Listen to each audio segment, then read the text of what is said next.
Hello and welcome to this episode of Speak PR. My name is Jim James and this is the podcast for you if you've got value locked up in an organization. You're just trying to share that by using some simple and some cost-effective and also some time-efficient ways of sharing it.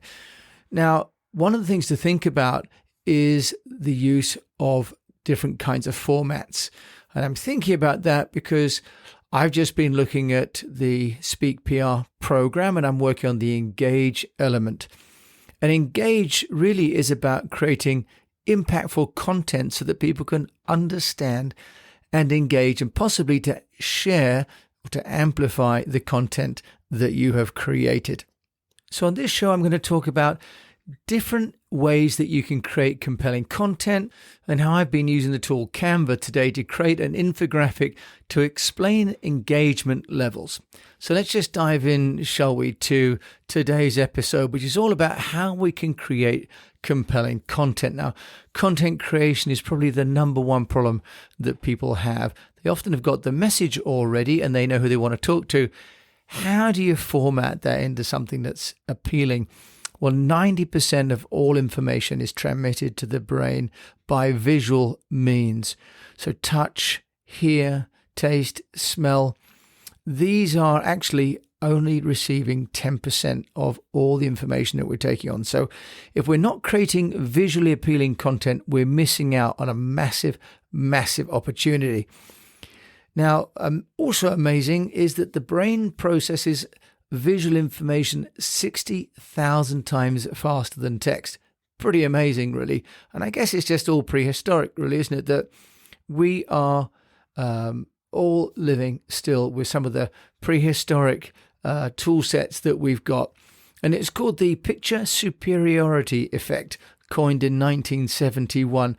Basically, it means that we can see the rhinoceros or the tiger coming after us before we want to read about it. So how do we then translate this into making content that's appealing? Because many people think public relations, for example, is really all just about sending press releases. Well, of course, it's not. Now, 65% of people are visual learners, and 50% of our neural tissue is in some way connected to our vision.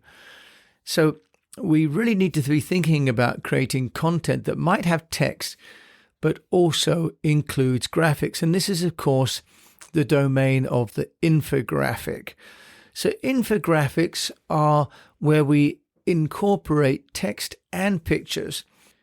And there's one piece of research that shows that infographics are 30 times more likely to be read than text articles. And here's why.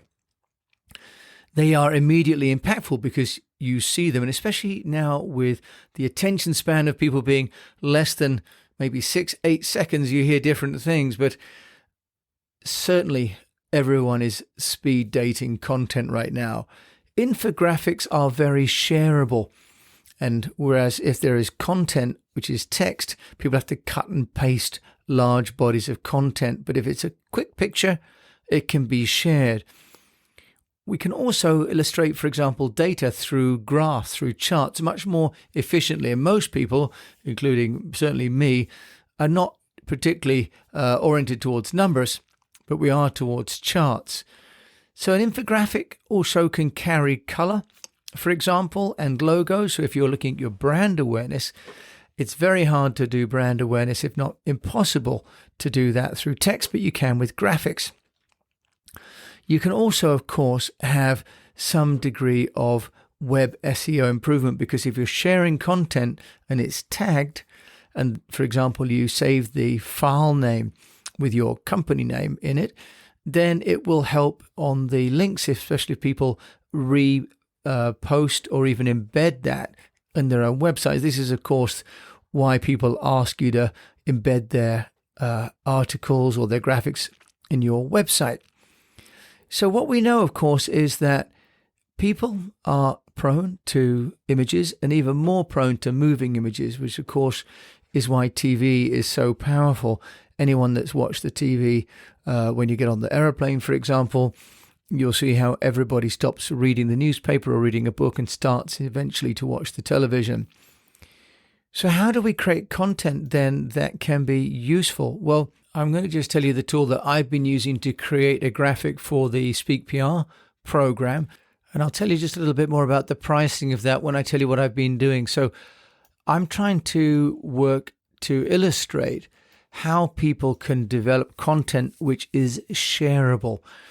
So what I've got is a chart, a graph, and on the top I have engagement level, and on the chart I've got 4 squares. In the top left hand square under engagement level I've got the word hard, and in the top right I've got the engagement level saying easy. And on the north-south axis, or the vertical axis, I've got the subject matter, and at the top of that, or the north part, I've got new, and at the bottom, or the south, I've got old. So I've got a 4-way chart, 4 quadrants. Top left is content that is quite hard to engage with, but is new. And in the top right, I've got content which is easy to engage with and is new. I've got in the bottom left, I've got content that is quite hard to understand and is old. And in the bottom right, I've got content which is old but easy to understand. So then what I've got in my top right, where it's easy to understand or easy to engage with, and it's new content, it's highly shareable. This is the kind of content that we want to be creating. Content which is easy for people to understand, but also new in some way. And in the bottom right, I've got content which is old and easy to understand. It's possibly shareable.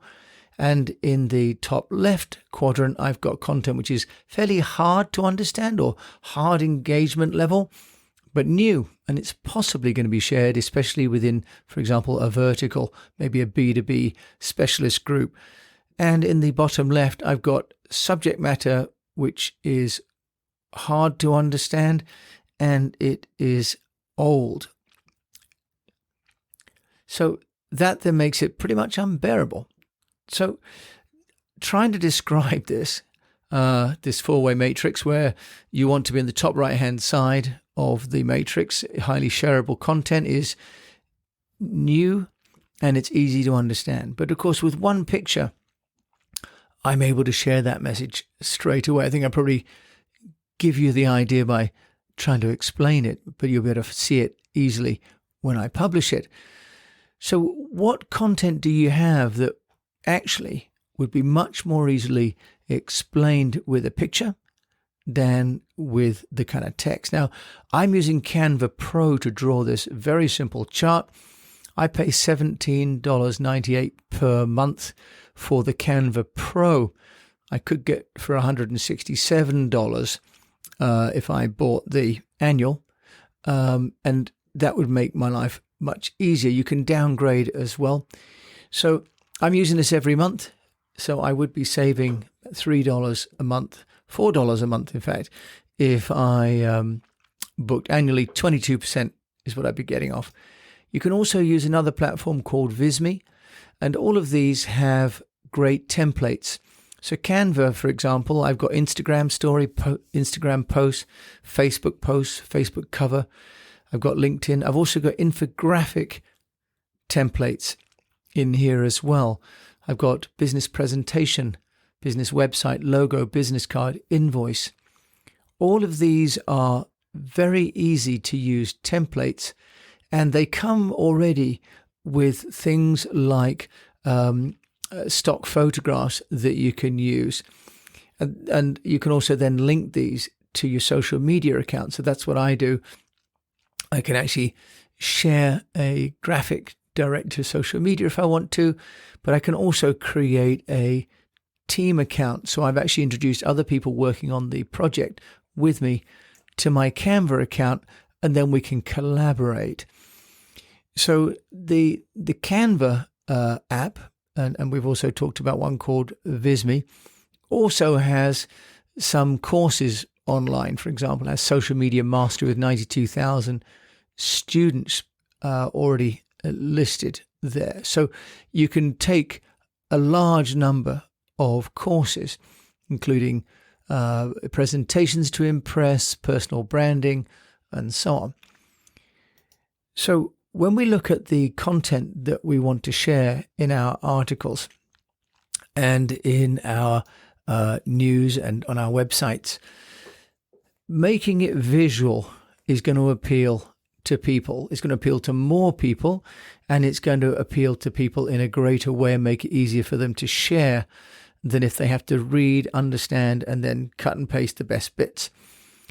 Use a tool like I'm trying to use Canva. I'm not a designer, but what I have found is that some of the tools and the templates and the free graphics and the elements that are available within Canva mean that I can at least communicate what I want to the level that it's better than the sentences or the paragraphs that I'd have to write.